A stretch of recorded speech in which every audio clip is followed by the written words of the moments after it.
Friends, Gujarat అలాగే రాజస్థాన్ జట్ల మధ్య మనం గనుక చూసినట్టయితే శనివారం నాటి మ్యాచ్లో 77 పరుగుల తేడాతో గుజరాత్ జట్టు గెలిచింది. అయితే ఐపీఎల్లో ఎప్పుడు ఎలా ఉంటుందంటే ఎప్పుడు వచ్చావన్నది కాదన్నయ్య, గెలిచింది ఎప్పుడు అనేది మ్యాటర్ అనమాట. సో స్టార్టింగ్లో అందరూ కూడా ఎగబడి గెలిచేసినా కూడా కరెక్ట్గా ఇంకా టోర్నమెంట్ హాఫ్ దాటిపోయింది అనుకునే సమయానికే గెలవడం అనేది స్టార్ట్ చేయాలి. అదే పద్ధతిని గుజరాత్ జట్టు ఇప్పుడు ఫాలో అవుతుందన్నమాట. ముఖ్యంగా ఇక్కడ మనం గమనించినట్టయితే ఎక్కడో 6వ స్థానంలోనో మహా అయితే 6, 7 లేదంటే 5 ఈ 3 స్థానాల్లోనే ఆల్మోస్ట్ టోర్నమెంట్ అంతా కూడా తిరిగింది జీటీ.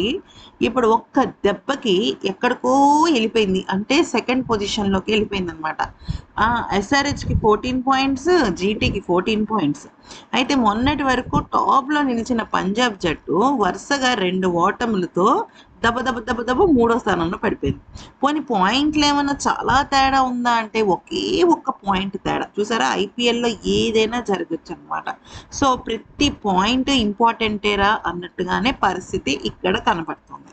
ఇక్కడ మీరు చూసినట్టయితే ఈ పాయింట్ల పట్టిక మనకి కోల్కతా మ్యాచ్ జరిగింది కదా నిన్న, ఆ కోల్కతా జరిగిన మ్యాచ్ అనమాట ఇది.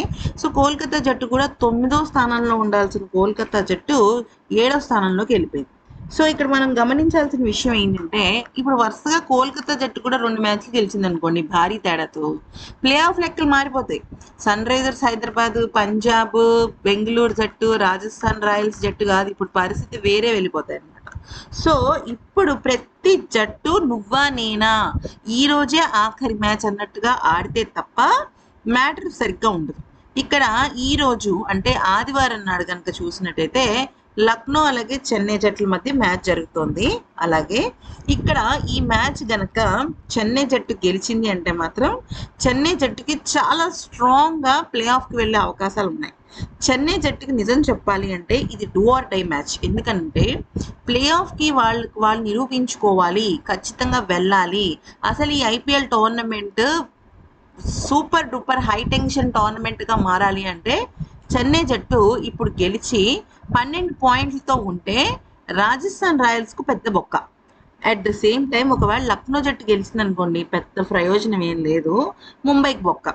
లక్నో గెలిస్తే ముంబైకి చాలా పెద్ద బ్యాక్ డ్రాప్. ఎందుకంటే ముంబై జట్టు ఇంకొక 4 మ్యాచ్లు ఉన్నాయి కదా వాళ్ళ చేతుల్లో.